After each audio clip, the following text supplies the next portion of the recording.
Welcome to Money Talks, a weekly feature on FM 93.5 The Berg and WMEG AM 740. Today we will talk just a little bit about money, maybe some of the things you can do with it, how it can impact your life, some ideas on financial planning and investing, and getting the most out of the money you hope to have, already have, or want to pass down. So sit back, relax, listen, and maybe take some notes, as you may have some questions by the time we're done with this edition of Money Talks. Good morning, Dan Joss. Welcome back to Money Talks. How are you today? I'm doing great, thank you. Good. How are you? I am well. A little tired, but you know what? It's okay to be tired. It means we've probably done something either fun or we were supposed to do. Okay. Yeah. Or maybe we just didn't sleep well. I don't know. Got a long week ahead of us. We do have a long week ahead of us. I'll bet it's another 7-day week. So, anyway, Money Talks. What are we going to talk about today on Money Talks? We were talking last week about the Secure Act and safe retirement and some of that stuff. Let's pick up where we left off. Let's do that. All right.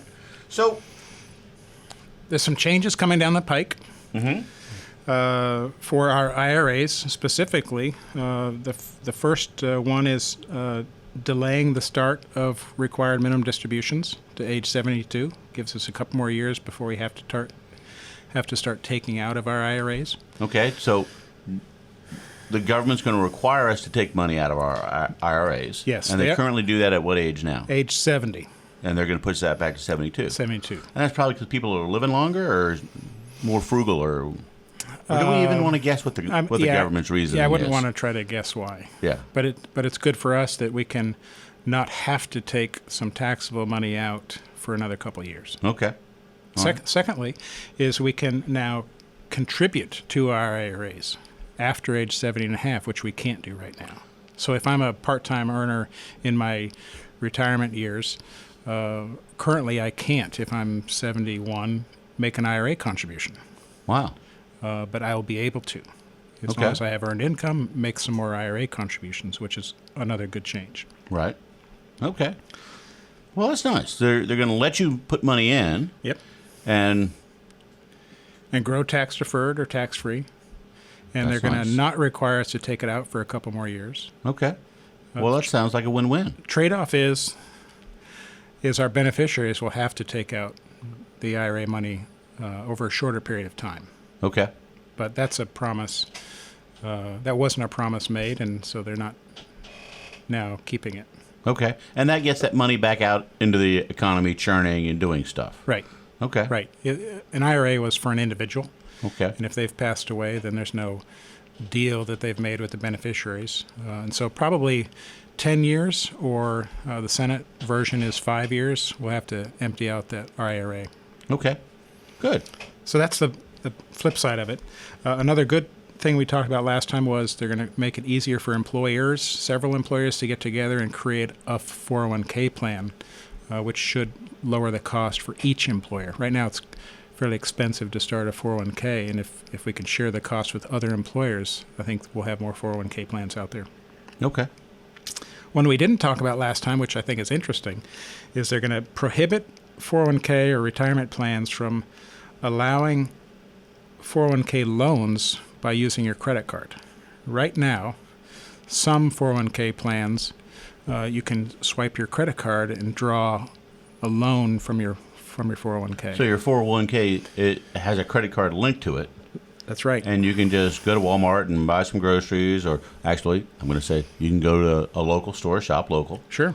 And buy some groceries or put some gas in your car and just work off of that. Yeah. None of my clients have plans that allow that, but some plans allow that. Okay. And so borrowing from your retirement plan isn't advised, right? Particularly for regular use stuff like you would swipe a credit card. Kind of like 10 years ago, the home equity line, we were always taking money out to do other things with.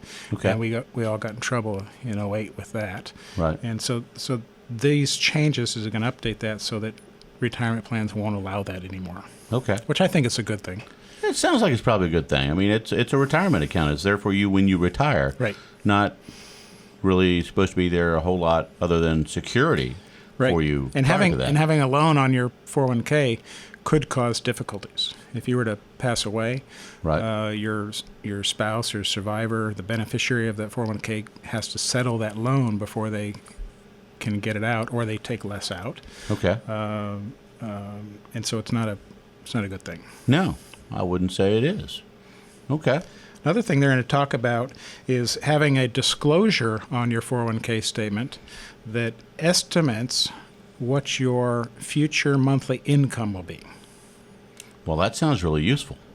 It is useful. It's easy to make that rule, but how they come up with that estimate is guidance will be forthcoming. Yes, I'm pretty sure that that's a tough math formula.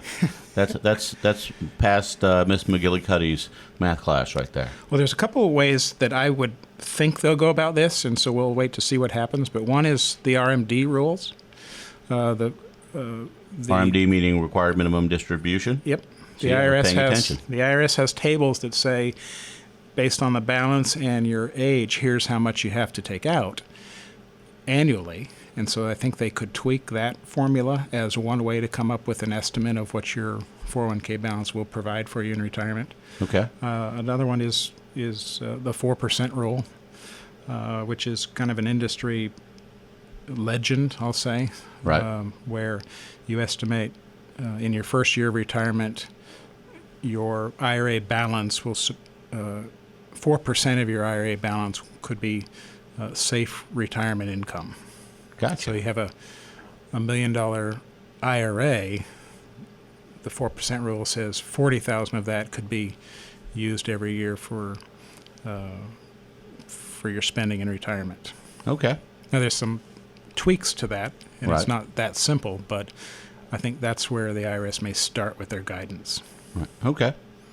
Well, cool. That's quite interesting. And you know, when people get a mortgage statement or a credit card statement, there's usually a little box on there that says if you pay the minimum amount every month, this is what you will pay. You'll pay it off in 25 years, right? 25 years, and this is what your interest will actually cost you. Yeah, and if you don't use it anymore.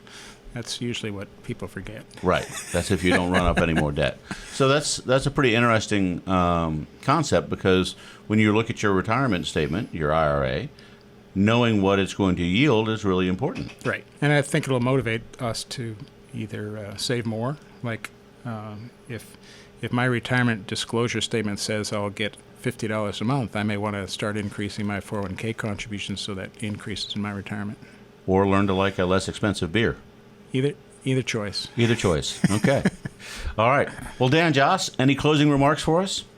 Yes, save early, save often. Okay. And if somebody wants to reach out to a guru like you, how should they do that? 757-903-2127. All right. Well, thank you very much, Dan Joss. Oh, website? JossFinancial.com. Excellent. Thank you very much. Y'all have a great day.